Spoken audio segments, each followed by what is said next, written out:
ஆண்டவராகிய இயேசு கிறிஸ்துவின் இனிய நாமத்திலே இந்த ஆன்லைன் மூலமாக இந்த வீடியோவை பார்த்து கொண்டிருக்கிற அனைவருக்கும் என்னுடைய வாழ்த்துதலையும் வரவேற்புதலையும் நான் தெரிவித்துக் கொள்கிறேன். டியூரிங் திஸ் லாக்டவுன் பீரியட் நம்ம எப்படி ஆண்டவர் விரும்புகிற மாதிரி நம்ம எப்படி நேரத்தை ஸ்பெண்ட் பண்றோம் அப்படிங்கறதை குறித்ததான இந்த ஒரு சிறிய பதிவை நான் உங்களிடத்திலே இப்பொழுது முன்வைக்கிறேன். கடந்த ஒரு மாத காலமாக ஆண்டவரோடு ஜபத்திலே பேசிக் கொண்டிருக்கும் பொழுது ஆண்டவருடைய கிறிஸ்துவ மிஷனரிமார்களை பற்றி நிறைய புத்தகங்களையும் யூடியூப் வாயிலாகவும் மற்றும் மற்றவருடைய பேட்டியின் மூலியமாகவும் அவர்களுடைய டைரக்ட் இன்டர்வியூ மூலியமாகவும் நிறைய விஷயங்களை நான் பார்த்து கொண்டிருக்கும் பொழுது நான் கேட்டுக்கொண்டிருக்கும் போது என் மனதில் பேசப்பட்ட என் மனதை உருக்க வைக்கப்பட்ட டாக்டர் ரிச்சர்ட் உம்ப்ரென் அப்படிங்கிற ஒரு கிறிஸ்தவ மிஷனரியை பத்தி இன்னைக்கு நான் உங்களோட பகிர்ந்து கொள்ள ஆசைப்படுகிறேன். ஏன்னா இவ்வளோ நம்ம ஃப்ரீயா இருக்கிற டைம்ல நம்ம ஆண்டவருக்காக என்ன செய்யறோம், டாக்டர் ரிச்சர்ட் உம்ப்ரென் ஆண்டவருக்காக என்ன செஞ்சார் அப்படிங்கறத அந்த மிஷனரி மூலியமாக உங்களுக்கு நான் சில வார்த்தைகளை பேசுறதுக்கு நான் இன்னைக்கு உங்களுக்கு ஆசைப்படுறேன். ஒரு நிமிஷம் ஒதுக்கி இந்த வீடியோவை பாருங்க. குறிப்பாக கிறிஸ்தவ வாலிப பிள்ளைகளுக்கான வீடியோ பதிவு இது. ஆண்டவரை இயேசு கிறிஸ்துவை சொந்த இரட்சகராக ஏற்றுக்கொண்ட அனைத்து வாலிப பிள்ளைகளும் ஒரு நிமிஷம் தன்னுடைய நேரங்களை ஒதுக்கி இந்த வீடியோவை பார்க்கும்படியாக உங்களை அன்புடன் கேட்டுக்கொள்கிறேன். டாக்டர் ரிச்சர்ட் உம்ப்ரென் அவர் புச்செஸ்ட் என்ற ருமேனியா தேசத்திலே பிறந்தார். 1909 அவர் பிறந்தார். ஆனா அவர் ஃபர்ஸ்ட் வேர்ல்டு வார்ல அவரோட பேரண்ட்ஸ் வந்து இழந்துட்டாரு. இழந்ததுக்கு அப்புறம் பாத்தீங்கன்னா ஒரே பசி, பட்டினி, வேதனை, துக்கம், அன்பு செலுத்த யாருமே இல்லாம அவர் என்ன பண்ணார் அப்படின்னா ஒரு ஏத்திஸ்டா மாறிட்டாரு. ஏத்திஸ்ட்னா கடவுளே இல்லை அப்படின்னு சொல்ற ஒரு குரூப்ல அவர் சேர்ந்துட்டாரு. சேர்ந்து அந்த கொள்கையில மிகவும் வைராக்கியமாக இருந்தார். தன்னோட 14வது வயதுல பாத்தீங்கன்னா அவருக்குள்ள ஒரு மிகுந்த ஒரு டிப்ரெஷன் தாக்கி அவரால் தாங்குனா வேதனையால அவர் அந்த சூழ்நிலை இருக்கும் போது ஒரு நாள் என்ன பண்ணாரு, அந்த ரொமேனியா தேசத்துல 12,000 வில்லேஜஸ் இருந்துச்சு. அந்த வில்லேஜ்ல ஒரு வில்லேஜுக்கு அவர் கடந்து போனார். ஆடுகளை மேய்த்து கொண்டிருக்கிற ஒரு மலை பிரதேசத்துக்கு கடந்து போய் கொண்டிருக்கும் போது, நடந்து சென்று கொண்டிருக்கும் போது ஒரு வயதான ஒரு கார்பெண்டர் அவரை வழியில பாக்குறாரு. வழியில பார்த்து என்ன பண்றாரு, அந்த வழியில பார்த்தோடனே அவரை பத்தி கேட்கிறாரு. இந்த மாதிரி யாரு நீங்க அப்படின்னு சொல்லும் போது நான் ரிச்சர்ட் உம்ப்ரென் அப்படின்னு சொல்லும் போது அவரை வீட்டுக்கு கூப்பிட்டுட்டு போறாரு. கூப்பிட்டுட்டு போய் அவர் அன்பை உபசரித்து அவருக்கு உணவெல்லாம் கொடுத்து ஆண்டவருடைய அன்பை வந்து அவருக்கு காண்பிக்கிறாரு. அப்ப ஆண்டவரை பத்தி சொல்றாரு, ஆண்டவராக இயேசு கிறிஸ்து நமக்காக, உங்களுக்கு, உனக்காக, எனக்காக கல்வாரி சிலுவையிலே ரத்தத்தை சிந்தினார். அவருடைய அன்புக்கு ஈடாக இந்த உலகத்துல யாருமே இல்லை. கிறிஸ்துவனுடைய அன்பு என்னை நெருக்கி ஏவுகிறது அப்படின்னு சொல்லி ஆண்டவருக்காக நான் ஊழியம் செய்து கொண்டிருக்கிறேன் அப்படின்னு சொல்லி அவர் என்ன பண்றாரு, எக்ஸ்பிளைன் பண்றாரு அந்த கார்பெண்டர். ஸோ அவரு அவ்வளோ அன்பை காட்டினது நிமித்தமாக ஒரு மனிதனே இவ்வளவு அன்பை காட்ட முடியுமானால் அவர் நேசிக்கிற அந்த கிறிஸ்துவின் அன்பு எப்படி இருக்கும் அப்படின்னு சொல்லி அவர் உணர ஆரம்பிச்சாரு. இதற்கு முன்னாடி இந்த கார்பெண்டர் வந்து என்ன பண்ணாராம், ரொம்ப நாள் ஆண்டவர்கிட்ட ஜெபம் பண்ணிட்டே இருந்தாராம். ஏன்னா ரிச்சர்ட் உம்ப்ரென் வந்து ஒரு யூத குலத்தை சேர்ந்தவர். ஆண்டவரே, நான் ஒரு ஜூயிஷ் பீப்புளுக்கு, ஒரு ஜூவுக்கு நான் என்ன பண்ணணும்னா ஆண்டவரை பத்தி சொல்லணும், குறிப்பா ஒரு நாத்திகனா இருக்கணும் அப்படின்னு சொல்லி ஒரு ஜெபம் பண்ணாராம். அவருடைய ஜெபம் கேட்கப்பட்டது. அந்த ரிச்சர்ட் உம்ப்ரென் ஆண்டவரை தன் சொந்த இரட்சகரா ஏற்றுக்கொண்டாரு. அதே ஊர்லயே ஒரு பொண்ணை பார்த்து கல்யாணமும் பண்ணிக்கிட்டாரு. அவங்க வைஃப் பேரு சபீனா. இவங்க இப்படி இருக்கும் 2 பேரை கல்யாணம் பண்ணிட்டு இவங்க ஆண்டவரை பத்தி மற்றவர்களுக்கு சொல்ல அநேக பேர் கிறிஸ்துவுக்காக எழுப்பி அங்கே ஒரு சபை எழுப்பப்பட்டது. ஸோ இதை கேட்ட ரஷ்ய சோல்ஜர்கள் 10,000 சோல்ஜர்ஸ்க்கு மேல அந்த ரஷ்யா நாட்டிலேருந்து என்ன பண்ணாங்கன்னா வந்து இங்க யாரெல்லாம் கிறிஸ்தவங்க இருக்கீங்க, கிறிஸ்தவத்தை பத்தி யாரெல்லாம் இங்க பரப்பி கொண்டிருக்கீங்க அப்படின்னு சொல்லும் போது ரிச்சர்ட் உம்ப்ரென் எதை பத்தியுமே பேசாம அமைதியா இருந்தாங்க. உடனே மனைவி கேட்டாங்களாம், ஏன் நீங்க கை தூக்க வேண்டியதானே அப்படின்னு சொல்லி மனைவி கேட்டாங்களாம். கேட்கும் போது ஏன் நான் உயிரோட இருக்கிறது உனக்கு பிடிக்கலையான்னு கேட்டாராம். அப்ப நீங்க சரியான ஒரு கோழை அப்படின்னு சொல்லி மனைவி சொல்லியிருக்காங்க. சோ அந்த வார்த்தை அவரை ரொம்ப பாதிச்சதுனால தன்னோட கையை தூக்கி நான் ஆண்டவரை நேசிக்கிற பிள்ளை அப்படின்னு சொல்லிட்டாராம். சொன்ன உடனே அங்க இருக்கிற ரஷ்ய சோல்ஜர்ஸ் அந்த கவர்மெண்ட் எல்லாமே சேர்ந்து, ரொமானியா கவர்மெண்ட்லாம் கிறிஸ்துவ நிறைய பரம்பி கொண்டிருக்கிறதுன்னு சொல்லிட்டு ஒரு கான்ஃபரன்ஸ் வச்சாங்களாம். பிஷப்பு, பிரீஸ்ட், இந்த மாதிரி பாஸ்டர்ஸ் நிறைய பேர் வந்து என்ன பண்ணாங்களாம், ஒரு கான்ஃபரன்ஸ் வச்சு அந்த இடத்துல கிறிஸ்டியனிசமும் கம்யூனிசமும் ஒண்ணு அப்படின்னு சொல்லி பேசினாங்களாம். உடனே ரிச்சர்ட் உம்ப்ரென் சொன்னாராம், அதெல்லாம் ஒண்ணும் இல்லை, கிறிஸ்டியானிசம் வேற கம்யூனிசம் வேற அப்படின்னு சொன்னோன்னே இவரை டார்கெட் பண்ணி இவரு அண்டர் கிரவுண்ட் சர்ச் நடத்திட்டு இருக்கிறார். அண்டர் கிரவுண்ட் சர்ச்னா தனியா அந்தரங்கமாக ஒரு சபையை நடத்தி அதுல காலத்துல ஆண்டவராய் இயேசு கிறிஸ்துவை பற்றி சுவிசேஷத்தை சொல்லி அவர் நடத்திட்டு வந்துட்டு இருந்திருக்காரு. ஒரு நாள் தன்னோட சபைக்கு போற வழியில அவர் என்ன பண்ணிட்டாங்க, கைது பண்ணி ஜெயிலுக்கு கொண்டு போயிட்டாங்க. கொண்டு போனோன்னே என்ன பண்ணாங்க அப்படின்னு கேட்டீங்கன்னா, அங்க அவர் ஃபர்ஸ்ட் 2 வருட காலங்கள் சிறைசாலையிலே பாடுகளை அனுபவித்து கொண்டிருந்தார். ஸோ 2 வருஷம் கழிச்சு அவர் என்ன பண்ணாராம், திரும்பவும் அவர் விடுதலை பண்ணியிருக்காங்க. விடுதலை பண்ணி அவர் நேரா வீட்டுக்கு வரலைங்க, தன்னோட குடும்பத்தோட போய் சந்தோஷமா இருக்கணும்னு அவர் நினைக்கல. உடனே நேரா போய் சர்ச்சை பார்க்குறோம், சுவிசேஷத்தை சொல்லவும் அங்க இருக்கிற ராணுவ மிலிட்டரி சோல்ஜர்ஸ்க்கு ரகசியமா ஆண்டவரை பத்தி சொல்ல ஆரம்பிச்சாரு. இதை புரிஞ்சு இதை ஸ்மெல் பண்ணி சீக்ரெட் போலீஸ் உடனே அவர் என்ன பண்ணிட்டாங்கன்னா திரும்ப கொண்டு போய் அரெஸ்ட் பண்ணிட்டாங்க. இப்படியாக பாத்தீங்க அப்படின்னா 2 வருடங்கள் கழித்து கொஞ்சம் பிரேக், திரும்ப 8.5 வருஷம் கழிச்சு ஜஸ்ட் ஒரு 7 days திரும்பவும் அவரை கைது பண்ணிட்டாங்க. திரும்ப 5 ஆண்டுகள் மொத்தம் பாத்தீங்கன்னா அவர் 14 ஆண்டுகள் கிறிஸ்துவுக்காக ஜெயில அவர் பாட அனுபவிச்சிருக்காரு. எல்லாரும் தானே இந்த மாதிரி ஆண்டவருக்காக ஜெயிலுக்கு போனாங்க அப்படின்னு நீங்க கேட்கலாம். இதுல என்ன ஒரு பெருசா செஞ்சார் அப்படின்னா, நான் சொல்லவே முடியாது, வார்த்தைகளால விவரிக்க முடியாத அளவுக்கு கிறிஸ்துவுக்காக கிறிஸ்துவின் அன்பு அவரை நெருக்கி ஏவனதுனால, கிறிஸ்துவின் அன்பை விட்டு என்னை பிரிப்பவன் யார், உபத்திரவமோ வியாகுலமோ பசியோ பட்டினியோ நிர்வாணமோ மோசமோ அப்படின்னு பவுல் அப்போஸ்தலன் சொன்னது போல அவர் என்ன பண்ணாருன்னா, கிறிஸ்துவின் அன்பு அவர் அந்த அளவுக்கு நேசிக்க வச்சதுனால அந்த சிலுவையில அவர் பட்ட பாடுகளை சொல்றேன் பாருங்களேன். சிலது என்னால வாயில கூட சொல்ல முடியல. அந்த புக்கை படிக்கும் போது, அந்த யூடியூப்ல நான் அவரை பத்தி சாட்சியை நான் கேட்கும் போது, ஆண்டவரே நான் ஜீரோ, அம்முக்காக நான் 40 வருட காலங்கள் ஒண்ணுமே செய்யாம என்னுடைய வாழ்க்கையை நான் வீணா விட்டுட்டேனே ஆண்டவரை, இருக்கிற கொஞ்ச காலங்கள் நமக்காக வாழுவேன் ஏசப்பான்னு சொல்லி நான் எனக்குள்ள ஒரு பொருத்தனை பண்ணினேன். அதுதான் இன்றைக்கு நான் உங்களுக்குள்ள வாலிப பிள்ளைங்களாக உங்களுக்கு நான் சொல்லணும்னு ஆசைப்படுறது.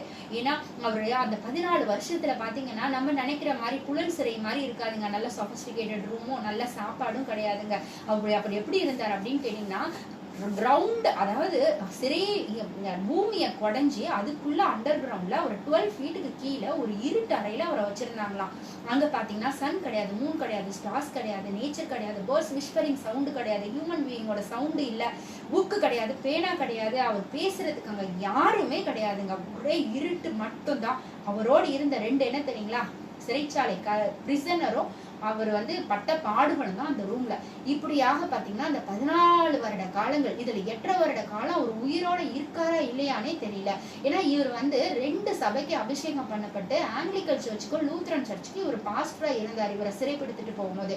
அதனால அமெரிக்கால இருந்து இவரை கொஸ்டின் பண்ணாங்க, இவர் எங்க அப்படின்னு கேட்கும் போது, இந்த ரஷ்ய கவர்மெண்ட் என்ன பண்ணிட்டு, இந்த ரஷ்யன் சோல்ஜர்ஸ் எல்லாம் இல்ல அவர் செத்து போயிட்டாரு, அவர் தப்பி ஓடி போயிட்டாருன்னு ஒரு தவறான செய்தி போட்டு, ஏன் அவரோட மனைவி கேட்கும் போது கூட அவர் செத்து போயிட்டாரு அப்படின்னு சொல்லி அவரோட சாப்டரை க்ளோஸ் பண்ணி வச்சிருந்தாங்க. சோ இந்த 8.5 ஆண்டுகள் அவர் உயிரோட இருக்காரா இல்லையானே தெரியாத அளவுக்கு இவர் அங்க பாடுகளை அனுபவிச்சுட்டு இருந்தாராம். இவர் இந்த மாதிரி போயிட்டு இருக்கும்போது இவர் எப்படி எல்லாம் சித்திரவதை பண்ணினாங்கன்னா, அவ்வளோ ஐஸ் கியூப்ஸ் இருக்குங்கள, ஒரு ஃப்ரீசிங் பாயிண்ட்ல அவரை கொண்டு போய் போட்டு நல்ல உடம்பு ஃப்ரீஸ் ஆனோன்னா ஒரு மறிக்கும் தருவாய் வரும்போது அவரை தூக்கி என்ன பண்ணுவாங்களா, நல்ல சூடான ஒரு இதுல கொண்டு போய் அவரை போடுவாங்களா அந்த ஃபர்னேஸ்ல. அந்த சூடான ஒரு இதுல போட்ட உடனே அப்படியே அந்த உயிர் கொஞ்சம் மேல வரும்போது திரும்ப கொண்டு போய் அப்படியே சில்லுன்னு இருக்கிற ஃப்ரீசிங் பாயிண்ட்ல அவரை கொண்டு போய் போடுவாங்களாம். அந்த மாதிரி அவரை சித்திரவதை பண்ணியிருக்காங்க. அதுக்கப்புறம் ஒரு குட்டி ரூம்ல அவரை போட்டு அப்படியே ரொம்ப கொடூரமான பசி இருக்கிற அவ்வளோ எலிகளை ராத்திரி ஃபுல்லா அவர் தூங்க விடாம என்ன பண்ணுவாங்களா, அந்த எலிகளை விட்டு அவரை கடிக்க சொல்லுவாங்களாம். அது மாத்திரம் இல்ல, அவர் என்ன பண்ணிருக்காங்க அப்படின்னு கேட்டீங்கன்னா, 2 கையுமே கட்டி வச்சிருவாங்களா, 2 நாள் 3 நாள் கட்டி வச்சிருவாங்களா. ஆக்சுவலா ஹியூமன் பீயிங்கா இருந்தீங்கன்னா நமக்கு நெசசிட்டிஸ் இருக்கும், யூரின் போகணும், டாய்லெட் போகணும், ஆனா எதுவுமே போக முடியாத அளவுக்கு அவரை கட்டி போட்டு அப்படி சித்திரவதை பண்ணியிருக்காங்க. அந்த மாதிரி நிறைய சித்திரவதைகளை அவர் அனுபவிச்சுட்டே இருந்திருக்கிறாரு. இதுல பாத்தீங்க அப்படின்னா அவருக்கு ஒரு வாரத்துல ஒரு ரொட்டி துண்டு, கொஞ்சோண்டு சூப்பு, கொஞ்சோண்டு பால் தான் கொடுப்பாங்களாம். இதை என்ன பண்ணுவாராம், 10 வாரம் கழிச்சு ஆண்டவர் சொல்லியிருக்காரு 10ல் ஒரு பாகம் தசம பாகம் கொடுக்கணும்னு சொல்லிட்டு இவர் என்ன பண்ணுவாராம், 10வது வாரம் கொடுக்குற ஃபுட், அந்த கொஞ்சோண்டு கொடுக்குற லீட்டில் ஃபுட் என்ன பண்ணுவாராம், போய் அங்க கைதிகள் நலிந்து இருக்கிற, ஆனா இவரை சிறைப்படுத்திட்டு போகும்போது இவரோடு கூட நிறைய கிறிஸ்தவர்களையும் சிறைப்படுத்திட்டு போயிருக்கிறாங்க. சோ அவரை கொண்டு போய் என்ன பண்ணிருக்காங்க, அவர்கிட்ட கொஞ்சம் நலிந்த, தன்னை விட மெலிந்து காணப்படுகிற அவங்களுக்கு போய் அந்த ஃபுட்டை கொடுத்துருவாராம். அந்த அளவுக்கு அவர் என்ன பண்ணிருக்காருன்னா, ஆண்டவருக்காக பக்தி வைராக்கியமா மூல செலவை பண்ணுவாங்களாம். அவர் கிறிஸ்தவர்கள் அவரை முன்னாடி உட்கார வச்சு காலையில 11 மணி நைட்டு 11 மணி வரைக்கும் பிரெயின் வாஷ் பண்ணிக்கிட்டே இருப்பாங்களாம். Communism good, Jesus bad, communism good, Christ பேட்னு சொல்லிக்கிட்டே இருப்பாங்களாம். ஆனாலும் அப்படி அவர் மூல செலவை செய்ய செய்யும் போது அங்க சிறைச்சில இருந்த அநேக கிறிஸ்தவர்கள் கம்யூனிசம் தான் பெஸ்ட் அப்படின்னு சொல்லிட்டு ஆண்டவரை மறுதளிச்சுட்டு எல்லாம் போயிருந்திருக்காங்க. ஆனா இவர் மூளை செலவை பண்ணிக்கொண்டே இருந்தாலும் இவர் ஆண்டவர்கிட்ட சொல்லிக்கிட்டே இருப்பார், ஆண்டவரை என்னோட சிந்தனைகளை நீங்க கட்டுக்கோப்பா வைங்க, நான் ஒரு நாளும் மறுதளிக்க கூடாது.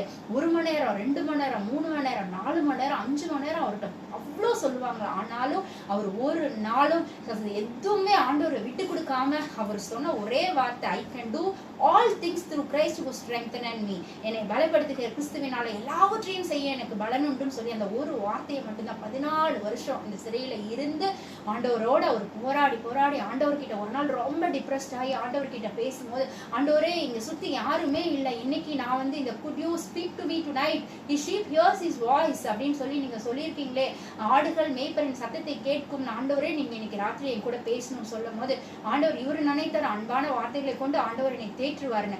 ஆனா அதுக்கு பதிலா அவர் ஆண்டவர் கேட்டார், அவனுடைய பெயர் என்ன அப்படின்னு கேட்டாராம். So what a strange question நினைச்சு அவர் ஆண்டவரோடு அதுக்கப்புறம் இன்னும் அதிகமாக அந்த நாட்களில் ஆண்டவரை மட்டும்தான் ஆண்டவர்கிட்ட மட்டும்தான் அவர் பேசி பேசி பேசி ஆண்டவருடைய அன்பை பிடிச்சி பக்தி வைராக்கியமா 14 வருஷம் அங்க இருக்கிற சிறைகள் என்னைக்கா அவரை வெளியே கொண்டு போகும்போது மற்ற ஜெயில இருக்கிற கைதிகள் எல்லாம் பார்க்கும்போது கூட அவ்வளவு பாடுகளை அனுபவிக்கும் போது கூட அவர் வந்து எல்லார்கிட்டையும் போய் ஆண்டவரை மறுதளிச்சு வராதீங்க, ஆண்டவரை நேசிங்கன்னு சொல்லிக்கிட்டே இருப்பாராம். அது மாத்திரம் இல்ல, அவர் என்ன பண்ண உடம்புல 12 இடத்துல அப்படியே இரும்பு உலையில காய்ச்சின அந்த இரும்பு கம்பிகளை அவர் உடம்புல அப்படியே கொடைச்சு எடுப்பாங்களாம். அதுக்கப்புறம் 18 இடத்துல பாத்தீங்க அப்படின்னா காயங்கள் உடம்புல இருந்துச்சா, 3 முதுகெலும்ப அப்படியே ஒட்டச்சி வச்சிருந்தாங்களாம்.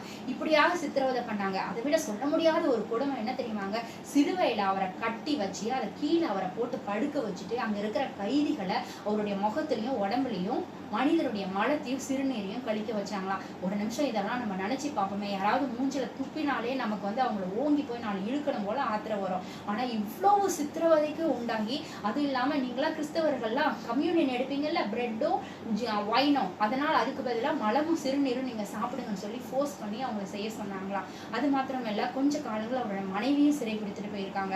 அப்ப அவங்களுக்கு இருந்த ஒரே ஒரு பையன் பாத்தீங்கன்னா 9 வயசு மிகா, அவங்க பையன், அந்த 9 வயசு பையன் அனாதை ஆக்கப்பட்டு தெருவுல ரொம்ப மோசமான ஒரு நிலைமையில இருந்தானா.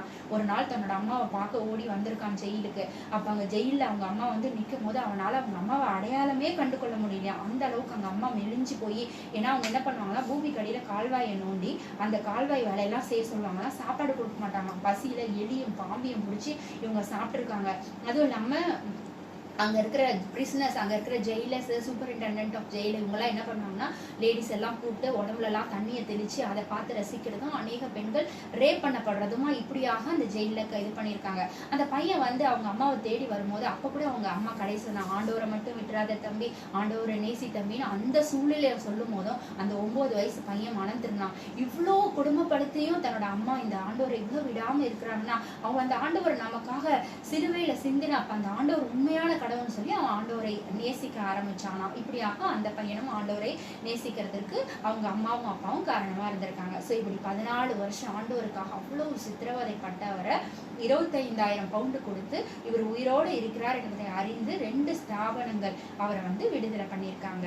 ஸோ அதுக்கப்புறம் விடுதலை பண்ணி அவர் வந்த பிறகு அமெரிக்கா தேசத்துக்கு போயிட்டாரு. அங்கே ஜெனட் சர்ச்சுக்கு முன்னாடி வாஷிங்டன் டிசியிலே அவர் மீடியாவுக்கு பேட்டி கொடுக்கும்போது பார்த்தீங்க அப்படின்னா தன்னோட சட்டையை கலற்றி ஆண்டவருக்காக பட்ட பாடுகளை எல்லாருக்கும் சொன்னாரு. சொல்லும் போதுதான் அங்குள்ள எல்லாருக்குமே தெரிஞ்சிருக்கு, ரஷ்யன் பீப்புள் வந்து இந்த மாதிரி ரஷ்யன் சோல்ஜர்ஸ் இயேசுவை நேசிக்கிறவங்களை இவ்வளவு சித்திரவதை பண்றாங்க அப்படின்னு சொல்லிட்டு அவர் இவ்வளோ 14 வருஷம் ஆண்டவருக்காக பாடுபட்டுட்டோமே போதும், இனிமேல் மீதி இருக்கிற காலங்களை நம்ம ரிலாக்ஸா இருப்போம்னு இல்லாம இந்த மாதிரி கிறிஸ்தவங்களை பிடிச்சி கொண்டு போய் பாடுபடுத்துற அவங்களுக்காக வேண்டி ஒரு வாய்ஸ் ஃபார் மார்ட்டியர்ஸ் அப்படிங்கிற ஒரு ஆர்கனைசேஷன் ஆரம்பிச்சு இவர் குரல் கொடுக்க ஆரம்பிச்சிருக்கிறாரு. 18 புக்ஸ் எழுதியிருக்காரு.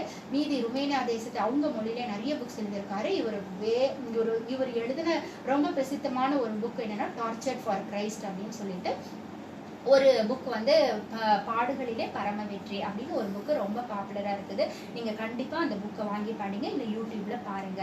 ஸோ இப்படி இவ்வளோ வேதனைகள் பட்டு 2001ஆம் ஆண்டு 91 வயதிலே அவர் மரித்தார். குடும்பமாக சாட்சியாக ஆண்டவருக்காக உயிருள்ள சாட்சியாக இன்றும் நம்ம மத்தியில அவர் வாழ்ந்து கொண்டு இருக்கிறார். அவர் ஆண்டவரிடத்துல போகும்போது ஒரு நிமிஷம் நினைச்சு பாருங்க, ஒரு கூட்ட ஜனங்களை ஏன் ருமேனியா தேசத்தையே அவர் வந்து ஆண்டவராக இயேசு கிறிஸ்துவை ஏற்க வச்சாராம். அவருக்கு கொடுத்த கிரெடிட் என்ன தெரியுங்களாங்க, அவர் இறந்த பிறகு 2006ஆம் ஆண்டு அந்த கவர்மெண்ட் ஒரு வாக்கெடுப்புல முதல் 5 டாப் பர்சன்ஸ்ல அவரோட பேரும் வந்திருக்கு, டாக்டர் ரிச்சர்ட் உம்பரன் அப்படின்னு சொல்லிட்டு.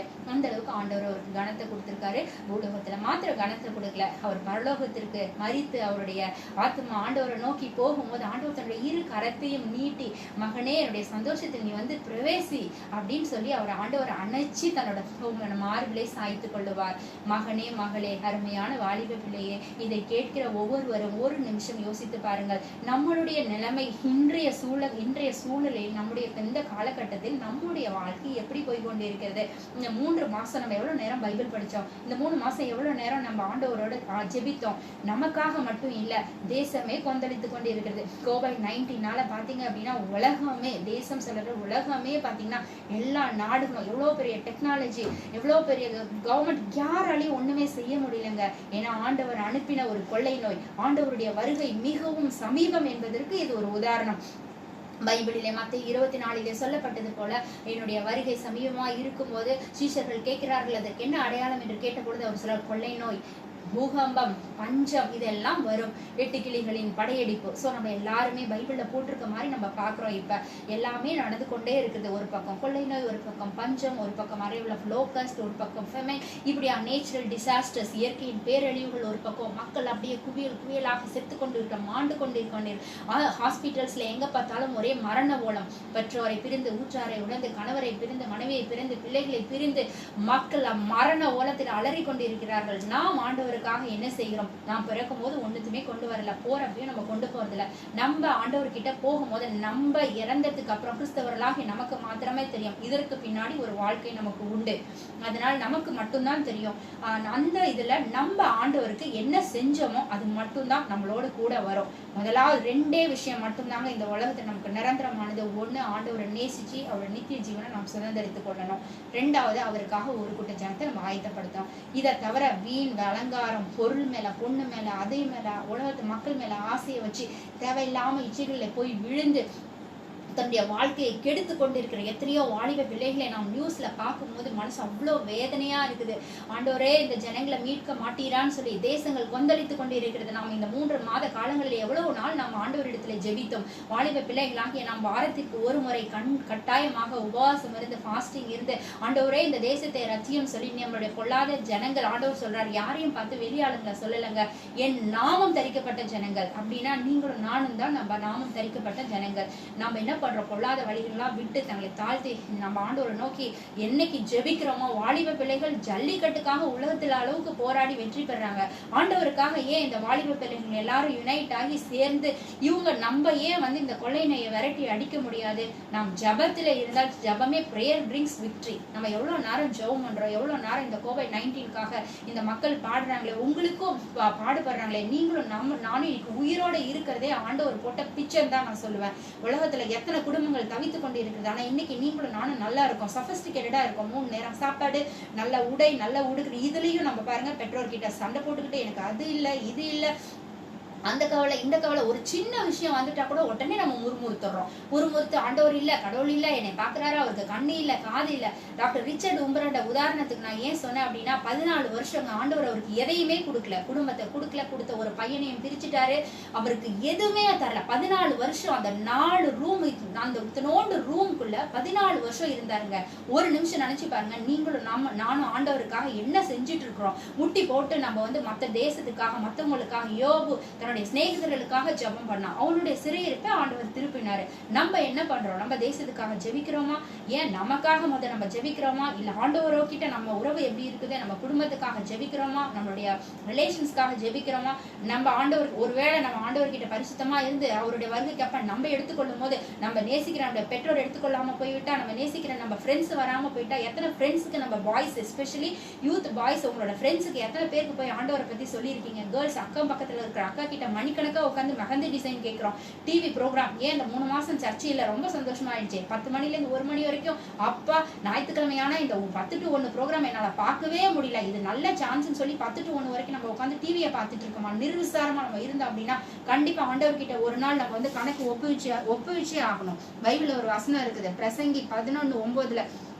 வாலிபனே உன் இளமையில் சந்தோஷப்படும், உன் வாலிப நாட்களிலே உன் இருதயம் உன்னை பூரிப்பாக்கட்டும், உன் நெஞ்சின் வழிகளிலும் உன் கண்ணின் காட்சிகளிலும் நட. ஆனாலும் இவை எல்லாவற்று நிமித்தமும் தேவன் உன்னை நியாயத்திலே கொண்டு வந்து நிறுத்துவார் என்று அறி. இந்த வசனத்தை நம்ம மனசுல புடிச்சுக்கிட்டு நம்முடைய கண்கள் நேராய் நோக்க, வாலிப இச்சைக்கு நம்மளை விலக்கி மீட்டு ஆண்டவருக்காக நம்ம என்ன செய்யறோமோ அது மட்டும்தாங்க நம்ம கூட வரும். நம்ம ஒரு நாள் எனக்கு பேச தெரியாது, எனக்கு பிரசவம் பண்ண தெரியாது, எனக்கு பைபிள் ஒன்றும் தெரியாது, இங்க ஒண்ணுமே செய்ய வேண்டாம். பாக்குற ஒரு குட்டி பிள்ளைக்கு கூட ஆண்டவர் தேவன் அன்பாக இருக்கிறாருன்னு சொல்லுங்க. உன் ஆகாரத்தை தண்ணீரின் மேல் போட, அநேக நாட்களுக்கு பின்பு அதன் பலனை காண்பாய் என்று சொல்லி வேதம் சொல்லுகிறது. உலக சிநேகம் தேவனுக்கு விரோதமான பகை. பைபிள்ல சொல்லுது, ரோமர் 12 சொல்லுது, 12:2 இப்பிரபஞ்சத்திற்கு ஒத்த வேஷம் தெரியாமல் தேவனுடைய நன்மை என்ன, தேவனுக்கு பிரியம் என்ன, தேவனுக்கு சித்தம் என்ன அப்படின்னு அதை அறிஞ்சு அதை நம்ம செய்யறதுக்கு நம்ம முற்படுவோம். கிறிஸ்துவின் அன்பு நம்மளையும் நெருக்கி ஏவுடுங்க. பவுல் அப்போஸ்தலர் பாருங்க, சாதாரண சொல்றார், கிறிஸ்துவுக்காக நான் எல்லாவற்றையும் நஷ்டமும் குப்பையும் என்று எண்ணி விட்டேன்னு அவர் சொல்லிட்டாரு. நம்ம சாதாரண அடிக்கடி சொல்லிட்டு இருக்கோம். ஆனா அவர் எதெல்லாம் விட்டுட்டு வந்தாருன்னு உங்களுக்கு தெரியுங்களாங்க? நான் ஒரு மெசேஜ் கேட்டப்ப பார்த்தேன், இன்றைய காலகட்டத்துல அவரோட இந்திய மதிப்பின்படி 1300 கோடி அவர் விட்டுட்டு வந்திருக்காரு. அவர் எல்லாரும் நமக்குலாம் ஒரு சிட்டிசன்ஷிப் தான் கிடைக்கும் ஒரு நாட்டுல, அவருக்கு டியூவல் சிட்டிசன்ஷிப் கிடைச்சிருக்கு. கமாலியல் பெரிய வேத பண்டிதர்கிட்ட படித்த அவ்வளவு பெரிய ஞானி அவரு. அப்படி இருக்கும்போது ஆண்டவருக்காக எல்லாத்தையும் நஷ்டம் குப்பன் தூக்கி போட்டுட்டு வந்துட்டேன்னு சொல்றாரு.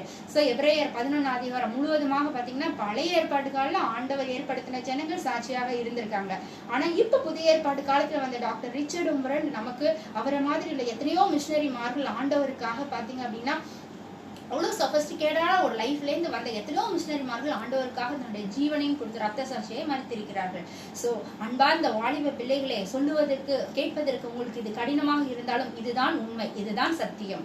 அதனால் இனி வரும் காலங்களில் பாருங்க, இந்த லாக்டவுன் பீரியட்ல ஒவ்வொரு நியூஸையும் கேட்கும் போது, நேற்று கூட நான் ஒரு நியூஸ் பார்த்தேன். பாத்தீங்க அப்படின்னா 3 சின்ன பிள்ளைங்க, ஒரு 16, 17, 18 வயசு பிள்ளைங்க எத்தனையோ போக்சோ சட்டத்தின் கீழே எல்லாம் கைது பண்ணப்படுறாங்க. காரணம் இச்சை, கண்களின் இச்சை, மாம்சத்தின் இச்சை, ஜீவனத்தின் பெருமை, இது எல்லாத்தையும் தூக்கி குப்பன் போட்டுட்டு ஆண்டவரை மட்டும் உங்களோட வாழ்க்கையில முன்னிறுத்தி டெய்லி அவரோடு கூட காலையில எழுந்திருக்கும் போது முதலாம் மணி துளி அவருக்கு கொடுக்க பழகுங்க. அவர்கிட்ட பேசுங்க. எழுந்த உடனே செல்ல எடுத்து வாட்ஸ்அப் என்ன வந்திருக்கு, ஃப்ரெண்ட் என்ன போட்டிருக்காங்க, அடுத்தவங்க ஸ்டேட்டஸ் என்ன, இச்சையான காரியங்களை, அசிங்கமான படங்களை அதுல பார்த்து தன்னுடைய வாழ்க்கையை சீரழித்து கொண்டிருக்கிற இந்த ஜனங்கள் மத்தியில நீங்க ஆண்டவராக இயேசு கிறிஸ்துவை நேசிக்கிற அன்பார்ந்த வாலிப பிள்ளைகள் ஆண்டவருக்காக வாழ முற்படுங்கள். ஒரு நிமிஷம் யோசியுங்கள். உங்களுக்காக நான் ஜெபிக்கிறேன். இதை பார்த்து கொண்டிருக்கிற பார்த்து கொண்டிருக்கிற ஒவ்வொரு பிள்ளைகளையும் ஆண்டவர் தொட வேண்டும்.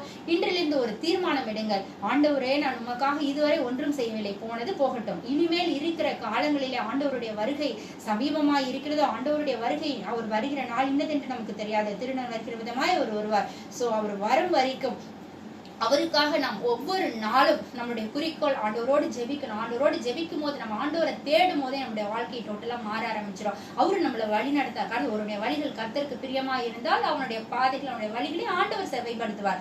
அதே மாதிரி பைபிள் படிங்க. பைபிள் படிக்கும் போது உங்களுடைய வசனம் என் கால்களுக்கு தீபமும் என் பாதைக்கு வெளிச்சமா இருக்கிறது. வசனமே படிக்கலன்னா உங்களோட பாதை எப்படிங்க வெளிச்சமா இருக்கும்? அதனால வசனம் படிங்க. அப்ப ஆண்டவர் கிட்ட கேளுங்க, நான் யாருக்கு இன்னைக்கு சத்தியம் சொல்லணும்னு சொல்லுங்க. ஆண்டவர் காட்டுவார். அவங்களுக்கு நீங்க ஆண்டவரை பத்தி சொல்லுங்க.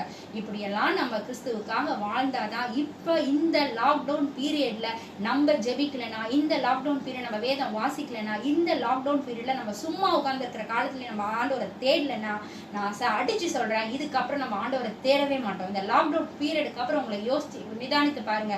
லாக்டவுனுக்கு முன்னாடி ஆண்டவரோட என்னுடைய வாழ்க்கை எப்படி இருந்துச்சு, ஆண்டவருக்கு பின்னாடி லாக்டவுனுக்கு பின்னாடி நான் ஆண்டவரோட எவ்வளவு நாள் சந்திருக்கேன், என்னோட ஐக்கியம் ஆண்டவர்கிட்ட உள்ள ரிலேஷன்ஷிப் எப்படி இருக்குன்னு சொல்லி ஒரு ப்ரொடக்டிவிட்டியான ஒரு வாழ்க்கையை நம்ம கொடுத்துருக்கிற தாளந்துகள். ஆண்டவர் எல்லாருக்குமே வான் டேலண்ட்ஸ் கொடுத்துருக்கிறாரு.